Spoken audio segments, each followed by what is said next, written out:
प्रभात खबर संवाद कार्यक्रम में विधानसभा अध्यक्ष रविंद्रनाथ महतो जी का स्वागत। मैं कार्यक्रम को आगे बढ़ाता हूं और सबसे पहले सर से आग्रह करता हूं जो सर बुके देकर अध्यक्ष जी का स्वागत करें। बहुत बहुत आभार प्रभात खबर की ओर से सर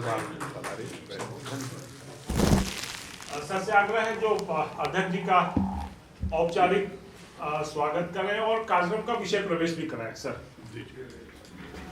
ये हम सब लोगों के लिए बड़ी प्रसन्नता की विषय है कि आज झारखंड विधानसभा के स्पीकर श्री रविंद्र महतो जी हम लोगों के बीच में आज पधारे हैं और हम लोगों के आग्रह को उन्होंने स्वीकार किया है और प्रभात खबर संवाद में आज हिस्सा ले रहे हैं। जैसा कि आप सभी लोग जानते हो कि एक तरीके की प्रेस कॉन्फ्रेंस है जिसमें सब सवाल हमारे प्रभात खबर के सब साथी लोग ही पूछते हैं और एक तरीके से ये है कि जो हमारे अतिथि हैं वो अपनी बात रखें। झारखंड विधानसभा में बतौर स्पीकर आपके लगभग 3 वर्ष पूरे होने जा रहे हैं।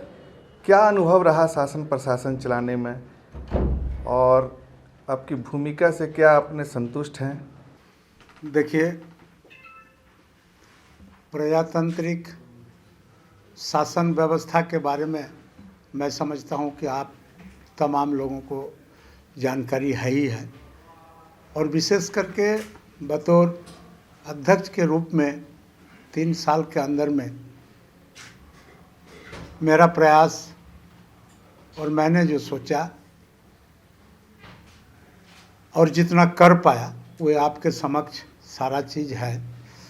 सही मायने में आज सिर्फ हमारा ही झारखंड विधानसभा नहीं बल्कि पूरे देश के अंदर में जितने सारे विधानसभाएं हैं, जितने सारे राज्य हैं, जितने सारे प्रांत हैं, सारे प्रांत के विधानसभाओं को शायद आप लोगों के दृष्टिपथ में हमसे बेहतर आप लोगों का है।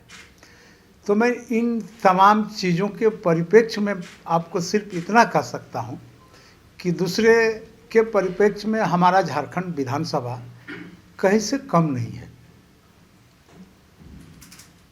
हमारे झारखंड विधानसभा के उत्पादकता के विषय में भी अगर आप पता करेंगे तो मैं समझता हूं कि इस झारखंड विधानसभा का उत्पादकता भी कम नहीं रहा है। और ऐसे भी विधानसभा के अंदर में विधानसभा संचालन के क्रम में आप लोगों ने देखा होगा कहीं व्यवधान उत्पन्न होता है और व्यवधान उत्पन्न होना ही लाजिमी है और हम लोग बड़ी धैर्य के साथ आसन में बैठ कर के तमाम व्यवधान को झेलते हैं और व्यवधान का जो विषय लोगों के पास को लेकर के आसन के समक्ष आते हैं या सदन के समक्ष आते हैं उनको बहुत ही गंभीरता से लेते हैं। हाँ, इस विषय को इसलिए आपके बीच में हमने रखा कि हम लोग इस विषय को भी जानते हैं कि विधानसभा के अंदर विभिन्न विचारधारा के लोग वहाँ पर पहुँचते हैं और विभिन्न विचारधारा के लोग पहुँचने के क्रम में सबका अपना अपना सिद्धांत है, सबका अपना अपना नीति है, सबका अपना अपना फिलॉसफी है, सबका अपना अपना लॉजिक है। सब अपना अपना हिसाब से चलना ज़्यादा पसंद करते हैं, लेकिन तमाम विचारों को चाहे छोटे दल का हो जिनका संख्या विधानसभा के परिप्रेक्ष्य में कम है या बड़े दल का हो, तमाम विचारों को समेट के ही विधानसभा को संचालन करना पड़ता है। मैं समझता हूँ इसमें झारखंड विधानसभा बहुत अच्छा तो नहीं लेकिन ठीक ठाक रहा है। अध्यक्ष महोदय, सरकार ने 1932 के खतियान को पहचान माना है स्थानीयता का। उधर ले जा रहा है, सरकार का विषय है, हम विधानसभा के अध्यक्ष हैं। व्यक्तिगत तौर पर आप इसको किस रूप में लेते हैं? आप ये तो सरकार का पार्ट ऑफ गवर्नमेंट है, ये मेरा पार्ट नहीं है।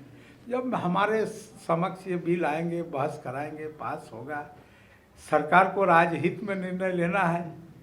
हमको झारखंडियों को कितना हक मिल पाएगा व्यक्तिगत तौर पर? मैं इसलिए पूछ रहा हूं। हमको मत पूछिए इसमें, ठीक, ये सरकार का पार्ट है। राज्य में जो कुर्मी जाति के लोग हैं एसटी का दर्जा की मांग कर रहे हैं और आप देखे होंगे कई राज्यों में आंदोलन भी चल रहा है, इसमें आपकी राय क्या है? इसमें भी हमसे नहीं पूछिए तो बेहतर होगा। आंदोलन करना तो सबका जन्मसिद्ध अधिकार है। लोग हकूक अपना आंदोलन के माध्यम से ही लेते हैं। निर्णय तो जो लोग कुर्सी पर बैठे हुए हैं उन लोगों को लेना है। आपके कार्यकाल में सर पिछली बार प्रथम युवा छात्र संसद की आयोजन हुई और इस बार द्वितीय युवा छात्र झारखंड युवा छात्र संसद का घोषणा हो चुकी है, लेकिन साल भर सर दर्शक दीर्घा में युवा छात्र छात्राओं को जगह नहीं मिल पाती। क्या आने वाले दिनों में इसका कोई प्रयास होगा? नहीं, मैं आपको बता दूं, हमारे पास जो छात्र दर्शक दीर्घा में बैठने के लिए कुछ दिन तो मना ही था, चूँकि कोरोना काल था, तो कोरोना काल में हम लोग बाह्य व्यक्ति को प्रवेश करने के लिए मना कर रखा था, इसलिए लोगों को नहीं उठा पाया था। सिर्फ सरकार का जो शेड्यूल वर्क्स होता है वही काम हम लोगों ने किया था। लेकिन जैसे ही कोरोना काल हटा है हम लोग उन लोगों को भी प्रवेश करने के लिए दे रहे हैं। और आज भी यहाँ तक कि अगर दर्शक दीर्घा में जगह नहीं उपलब्ध नहीं होता है तो हम अध्यक्षीय दीर्घा में भी उन लोगों को प्रवेश करने का अनुमति देते हैं। अगर कोई जानना चाहता है डेमोक्रेसी के बारे में, प्रैक्टिकल ज्ञान अर्जन अगर करना चाहता है तो हम लोग उसको आगे बढ़ाने का काम करते हैं। अध्यक्ष महोदय, हाल के दिनों में ये देखा गया है जो लोक संस्थाओं का स्तर गिरा है। झारखंड विधानसभा जो देश भर की जो विधानसभा है या संस्था, वो अपनी मर्यादा उनका जो था वो नीचे आ रहा है। क्या आप अपने कामकाज से संतुष्ट हैं? बिल्कुल, हम अपने काम काज से संतुष्ट हैं। मैं आपको बता दूं, अपने देश के विधानसभा के परिप्रेक्ष्य में झारखंड विधानसभा का भी नाम का उच्चारण आपने किया, लेकिन मैं इतना तो आपको निश्चित तौर पर बता सकता हूं कि झारखंड विधानसभा से जो भी माननीय सदस्य हैं, पक्ष के विपक्ष के सारे दल के, मैं समझता हूं कि राजनीतिक जीवन के लंबाई में काफ़ी ज़्यादा है। कहने का मतलब है सारे लोग अनुभवी हैं, इसलिए झारखंड विधानसभा के अंदर इस तरह कोई काम नहीं होता है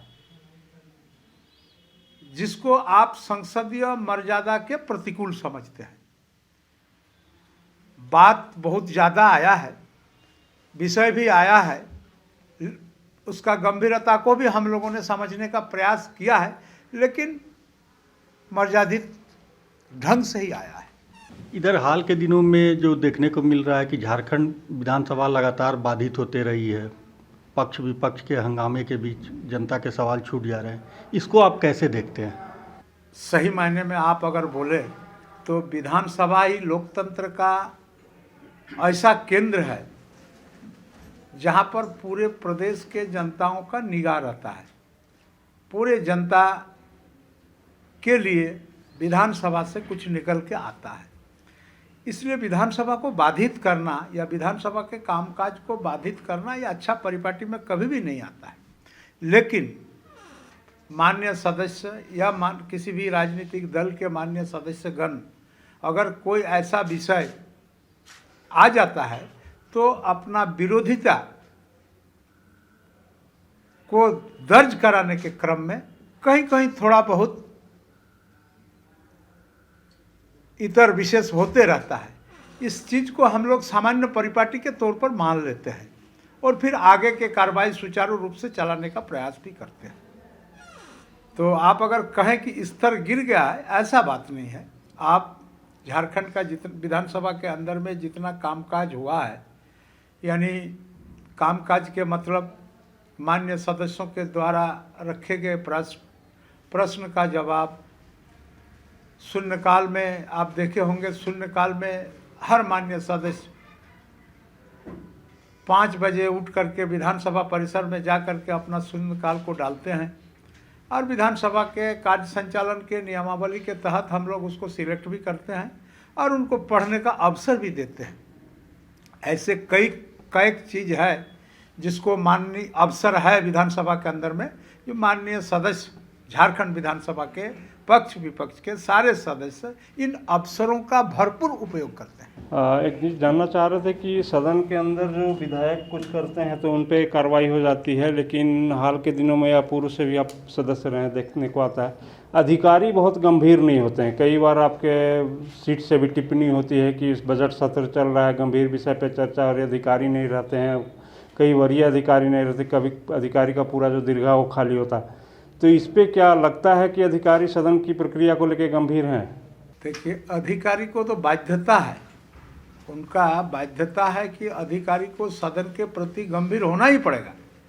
अगर इस क्रम में कोई अगर गंभीरता प्रदर्शन करने के क्रम में अपना भूमिका को थोड़ा हल्का कर लेता है, लाइट कर लेता है, तो फिर आसन के तरफ से भी हो, सरकार के तरफ से ही हो, उन पदाधिकारी पर आलोचना समालोचना होते ही रहता है। उनको आदेशित निर्देशित किया जाता है कि भाई आप सदन के कार्रवाई में पूर्ण समय तक आप अपना व्यय करें। और मैं समझता हूं जो सदन के प्रति गंभीर पदाधिकारी हैं वो सदन के कामकाज के क्रम में कभी अपने को वहां से अनुपस्थित नहीं रखते हैं। हाउस के अंदर कई बार देखा गया है कि अधिकारी तथ्य पर जवाब नहीं दे रहे, टू द पॉइंट जवाब नहीं दे रहे, विधायक सवाल कुछ कर रहे हैं, जवाब कुछ आ रहा है, और कई बार तो विभागों से गलत जवाब दिया जाता है, जिस पर आपका एक दो बार नियमन भी हुआ। तो क्या ऐसे अधिकारियों को चिन्हित किया है, कोई कार्रवाई हुई है, क्या आपके संज्ञान में है ऐसा? जिस माननीय सदस्यों का सवाल आता है और संबंधित विभाग या संबंधित विभाग के अधिकारी उनका जवाब सही ढंग से नहीं देते हैं, कहने का मतलब है माननीय सदस्यों को संतुष्ट नहीं कर पाते हैं अपने जवाब के माध्यम से, तो वहाँ भी एक नियम है कि माननीय सदस्य लिख करके आसन को लिख करके अपना असहमति जताते हैं और आसन पुनः उनको पत्राचार के माध्यम से सही उत्तर दिलाने के लिए उनको बाध्य करता है। तो प्रथम दृष्टया जो बात आपका है ये तो सही है, लेकिन जो भी माननीय सदस्य अपने सरकार के उत्तर से संतुष्ट नहीं होते हैं और आसन के समक्ष उस विषय को रखते हैं, तो आसन भरपूर प्रयास करते हैं कि माननीय सदस्यों को सरकार या सरकार के अधिकारी उनको संतुष्ट करें। एक सवाल इसी से जुड़ा हुआ है कि जो विधानसभा है वो लोकतंत्र का सबसे बड़ा मंच है, वहाँ विधायक अपने क्षेत्र की समस्या लेकर के आते हैं और जो जन समस्या होती है राजनीतिगत मामला होता है। आप एज ए स्पीकर आप इससे छूट रहे हैं, आप सवाल नहीं पूछ पा रहे, कितना खलता है आपको? देखिए, अब आप सही बात को बोल रहे हैं। हम लोग तो आप पिछले जब हम लोग एमएलए थे तो आपको पता होगा कि जिस दिन किताब में प्रश्न के जो किताब हम लोगों को छप के वितरित होता है, ऑर्डर पेपर जो जाता है, उस किताब में अगर हम लोगों का प्रश्न नहीं रहता था तो बड़ी दुख होता था। उस दिन लगता था कि बेकार आज विधानसभा हम लोग आए। उसके बाद जब प्रश्न का नंबर अगर दूर हो गया, जो प्रश्न नहीं पकड़ने वाला हो या सदन के अंदर में जो डिस्कशन में नहीं आता था, उसमें भी दिक्कत होता था।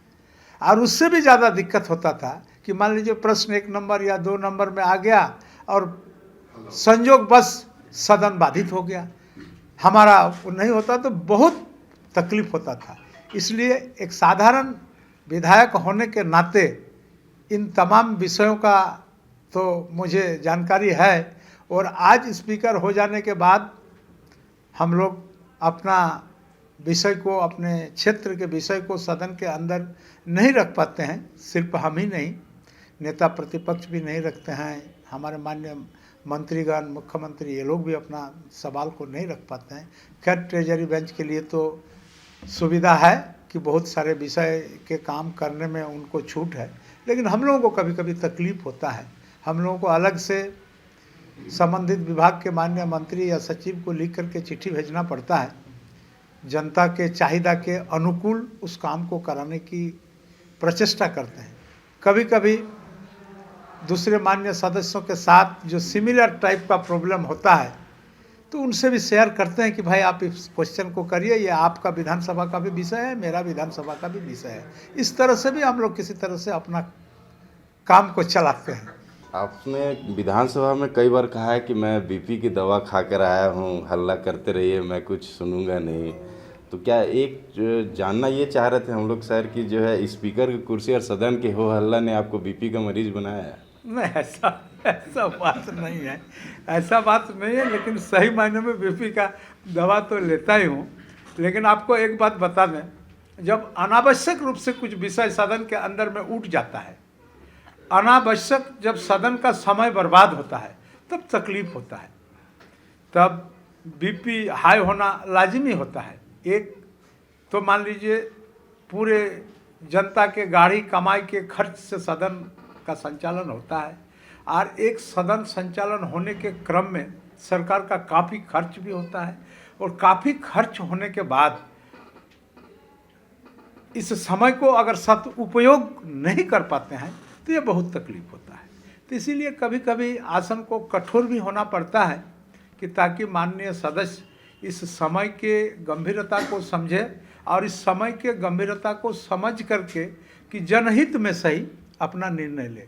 उसमें और एक दूसरा बात है कि मान लीजिए कोई 2 या 4 माननीय सदस्य या किसी एक दल के माननीय सदस्यों का कोई विषय को लेकर के आपत्ति होता है, और सदन के अंदर में बाकी कई दलों के माननीय सदस्य हैं जो लोग चाहते हैं कि सदन सुचारू रूप से चले। हम लोग सदन के माध्यम से या सदन का प्लेटफॉर्म को अपना जन समस्याओं को सुलझाने के प्लेटफॉर्म के रूप में इस्तेमाल करेंगे। वैसे परिस्थिति में अगर एक दल इसको बाधित करने का प्रयास करता है तो बहुत तकलीफ लगता है।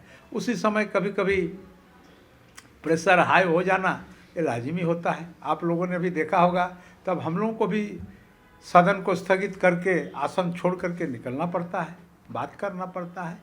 लेकिन मिला जुला करके जो प्रजातांत्रिक व्यवस्था में सदन संचालन करने का जो विषय है, मिला जुला करके इसी तरह का है।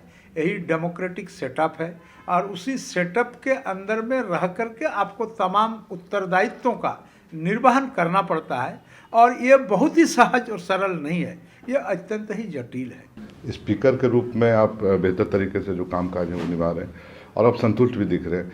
आपको लगता है कि आप मंत्री होते तो ज़्यादा काम कर पाते?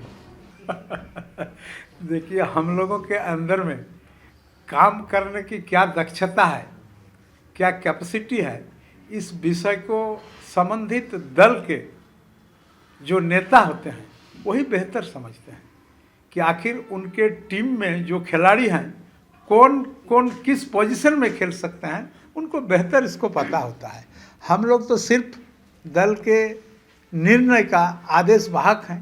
दल जिस जगह पे लगा दे, हम लोग चाहते हैं कि हम लोग बेहतर सेवा दे सकें, ईमानदारी के साथ सेवा दे सकें, ताकि सारे लोगों का फायदा भी हो, और एक व्यक्ति के लिए दल को जस या अपजस का शिकार न होना पड़े, इस विषय पर भी हम लोग सोचते रहते हैं। तो क्या मतलब जैसे कि आपको गोलकीपर बना दिया है तो आप फ्रंट में अच्छा खेलते? नहीं, ऐसा विषय नहीं है। वो दल टीम के जो कैप्टन है, दल के जो नेता है, वो बेहतर समझते हैं किन से क्या हम कौन सा काम लेंगे। विधानसभा कमेटियां आपका कारगर काम कर रही है कि नहीं, और अगर इसकी अनुशंसा कमेटी अनुशंसा करती है तो क्या उस पर कार्रवाई हो रही है? आप क्या कहेंगे इसमें? आपने देखा होगा कि हमने विधानसभा के कमेटी, इसको दूसरे शब्दों में अगर आप कहें तो ये मिनी कैबिनेट होता है, और उसके समक्ष जो भी विषय आया है उसको हम लोग बखूबी से करते हैं, और हम लोगों का अनुशंसा सरकार तक हम लोग भेजने का काम करते हैं। अब सरकार को उस पर निर्णय लेने का आवश्यकता है। सरकार तो अपने हिसाब से चलते हैं, अपने ढंग से चलते हैं, और सरकार अपने हिसाब से चलने के क्रम में विधानसभा समिति के जो अनुशंसा है, इसको मानना कितना नियम संकुल है और कितना नहीं, इसका विचार वे करते हैं। लेकिन मैं एक बात आपको बता दूं कि विधानसभा समिति का अधिकांश अनुशंसा सरकार द्वारा मान ली जाती है। सर, विधानसभा को पूरी तरह से डिजिटाइजेशन की बात कही गई थी, और जो सवाल होंगे या जो जवाब आएंगे विभाग की तरफ से उनको भी ऑनलाइन किया जाएगा, तो क्या कितना ये कारगर हो सका है सर, और कहाँ तक ये पूरा हो पाया? देखिए, ये सिर्फ विधानसभा का प्रयास नहीं है कि देश का पार्लियामेंट ने इस निर्णय को ले चुका है कि हम देश के सारे विधानसभा को एक तरह डिजिटाइजेशन करके उसको चलाने का काम लेंगे, और उसी के क्रम में हम लोग भी देश के अंदर में कई विधानसभा में ये चीज़ हो गया है, और कई विधानसभा में ये काम चल रहा है। हम लोग भी वह काम करने के लिए इच्छुक हैं और प्रयासरत हैं। हमको लगता है कि हम लोग भी इसमें कामयाब होंगे या सफल होंगे। लेकिन एक बात हम बता दूं कि आने वाला समय में डिजिटलाइजेशन के क्रम में दुनिया कुछ इस तरह आगे बढ़ रहा है, अगर उस पर हम लोग आज से एक्सरसाइज न कर लें या न करके रखें तो आने वाला समय में हम लोग कितना पीछे पड़ेंगे इसका अंदाज़ा हम लोगों को खुद नहीं है। इसलिए इसको मान के आपको चलना पड़ेगा कि आने वाला समय में सारा काम इसी से होना है। विधानसभा में सर नियुक्ति और प्रोन्नति घोटाले हुए हैं। जिस विधानसभा में भ्रष्टाचार को रोकने, पारदर्शी शासन व्यवस्था कायम करने और शासन को उत्तरदायित्वपूर्ण बनाने की जवाबदेही है, वह खुद दागदार हो रही है। सर क्या महसूस करते हैं आप, क्या होना चाहिए? आपका विषय तो सबके समक्ष है। पिछले दिन कुछ विधानसभा में इस तरह का घटना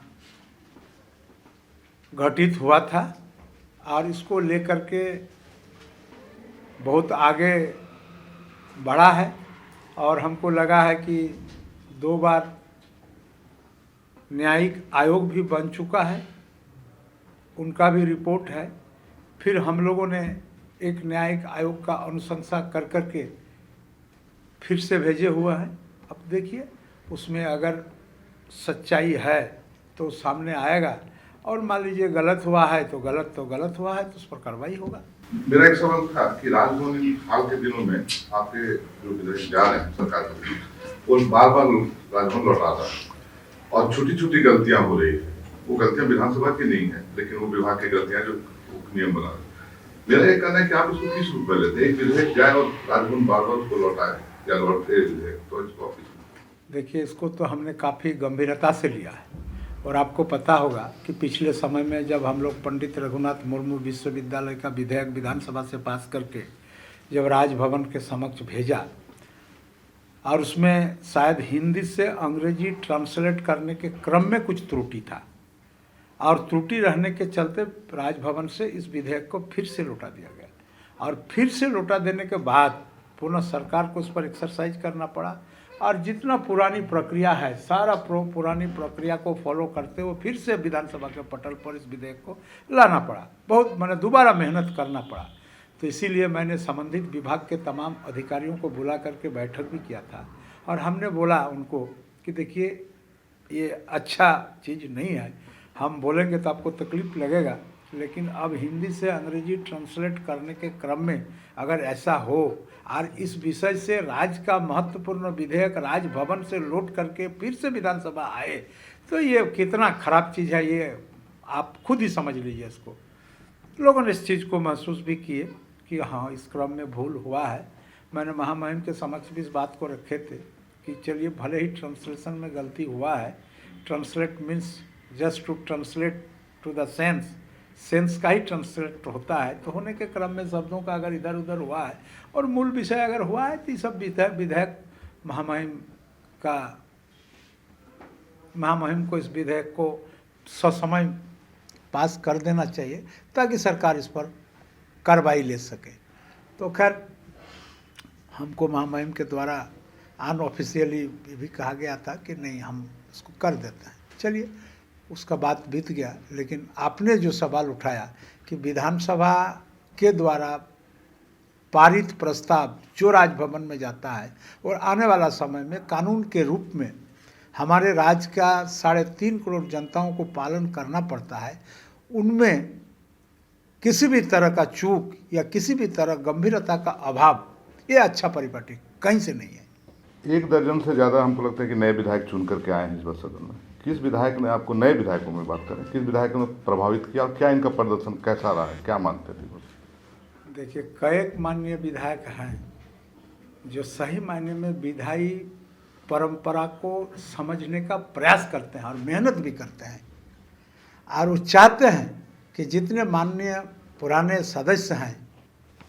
सदस्य जिस तरह का विधानसभा में अपना बातों को तथ्यात्मक रूप से और तथ्यात्मक रूप से तथ्य और तथ्य दोनों मिला करके जिस तरह से रखते हैं और सरकार को भी आईना दिखाने का काम करते हैं, उन लोगों के मन में भी ये ललक होता है।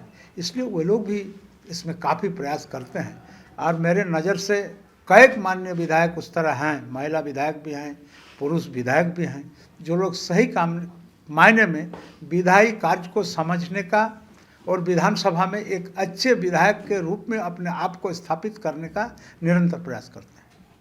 इसी से जुड़ा सर मेरा भी एक सवाल था सदन में तो सारों विधायकों पर आपकी नज़र रहती है सर, लेकिन आपके नज़र में सबसे अनुशासित, स्तरीय बहस करने वाला और तथ्यों को सही ढंग से रखने वाला किसी एक विधायक को चुनने की बात हो सर? अभी आपको बता रहे हैं, अभी आपका स्थापना दिवस में हम लोग फिर एक विधायक को चुनेंगे सर। इस वर्ष के उत्कृष्ट विधायक के रूप में। ये परिपाटी भी हम लोगों का शुरू से ही झारखंड विधानसभा में स्थापित है, तो फिर आपको देखने को मिलेगा कि कौन लोगों का कामकाज। लेकिन आपको एक बात मैं बता दूं कि झारखंड विधानसभा से जितने माननीय विधायक हैं, सारे लोग विधायी कार्य में रुचि रखते हैं, जानकारी हासिल करने का प्रयास भी करते हैं और अपना बातों को भी रखने के लिए वे भरपूर प्रयास करते हैं। इतना बात है, उनके अंदर में जिज्ञासु बहुत ज़्यादा है। सर, एक सवाल संवादा जी ने भी कहा कि जैसे कि आप लिखने पढ़ने में रुचि रखने वाले, लेकिन आपके लगातार विचारों के 11 अध्याय पुस्तक भी आपने लिखा, तो फिर अभी अगला क्या कर रहे हैं आप? अगला भी हमारा एक चीज़ लिखने में हमको बहुत ही इच्छा है, लेकिन न समय जुटा पा रहा हूँ। Economy of the Jharkhand, economy of the Jharkhand, और विशेष करके गृहस्थी और गृहस्थाली, ग्रामीण परिवेश में गृहस्थी और गृहस्थाली क्या चीज़ होता है, हम लोग आज के आइडियोलॉजी में उस चीज़ को नहीं समझ पाते हैं। लेकिन हमको लगता है कि आप लोग भी सारे लोग उसी पृष्ठभूमि के हैं, तो आप लोग निश्चित रूप से गांव और घर में देखते हैं कि एक परिवार जिसको गृहस्थाली के रूप में हम लोग मानते हैं, उनका आय का स्रोत क्या क्या है और उस आय के स्रोत से क्या क्या काम करते हैं, ये आप लोग भी भली भांति जानते हैं। तो हमारा अधिकांश इकोनॉमी उसी पर डिपेंड है। हम लोग गृहस्थ को, गृहस्थाली को अगर बेहतर ढंग से बना दे तो हमको नहीं लगता है कि संपन्न व्यक्ति फिर कहीं बाहर नहीं जाने का काम करेंगे। ऐसा नहीं कि मान लीजिए उस परिवार से IAS हो गया, IPS हो गया, डॉक्टर हो गया, इंजीनियर होगा तो वे अपने पैसे में नहीं जुड़ेंगे, ऐसा बात नहीं है। लेकिन साधारणतया अगर उनको खाने पीने रहने का अगर सब कुछ हो गया तो फिर और दूसरा चीज़ का उतना आवश्यकता उसको नहीं होता है। इसलिए इस पर भी एक तो लिखने का हमारा इच्छा है। एक सवाल हम भी पूछ रहे हैं अध्यक्ष जी से। अध्यक्ष जी, विधानसभा सत्र का संचालन आप सफलतापूर्वक कर रहे हैं, पर सेशन बहुत छोटा होता है, क्या सेशन की अवधि बढ़ाने के लिए कोई प्रयास हो रहा है क्या? देखिए, यही ना आपको एक बात हमने शुरू में ही बोला कि ये सब विधानसभा के अध्यक्ष के हाथ का चीज़ नहीं होता है। सदन कितने दिन का होगा ये निर्णय कैबिनेट में होता है, और कैबिनेट निर्णय होने के बाद ये राजभवन जाता है। राजभवन जाने के बाद फिर विधानसभा अध्यक्ष के पास समन भेजा जाता है कि आपने 10 दिन का, 15 दिन का, 1 महीना का, 1.5 महीना का सत्र आहूत करें। तो वहाँ से ये चीज़ होता है।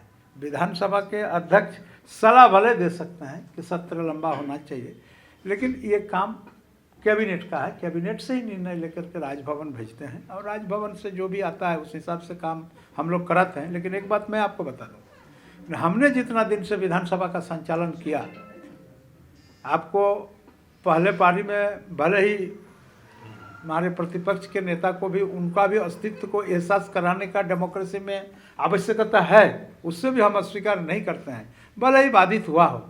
लेकिन सेकंड हाफ का जो हमारा कार्यक्रम रहा है, कोई भी विषय पर चर्चा, आलोचना, समालोचना, उसमें जमकर पक्ष और विपक्ष के लोग भाग लिए हैं। और हमको लगता है कि शेड्यूल टाइम में कभी हम लोग इस परिचर्चा को समाप्त नहीं कर पाए। कभी 1 घंटा, कभी 1.5 घंटा, कभी 2 घंटा, कभी 3 घंटा तक भी समय बढ़ाने का आवश्यकता हुआ है। इससे साफ जाहिर हो रहा है कि हम पहले भी एक उत्पादकता का बात बोल रहे थे कि साफ जाहिर हो रहा है कि हमारा विधानसभा का इन ए होल, अगर आप उत्पादकता पर जाएंगे तो उत्पादकता कहीं किसी विधानसभा से कम नहीं है। हम लोग चर्चा करने का भरपूर अवसर पक्ष विपक्ष दोनों को देते हैं। प्रभातखबर.com, विश्वास वही, रफ्तार नहीं।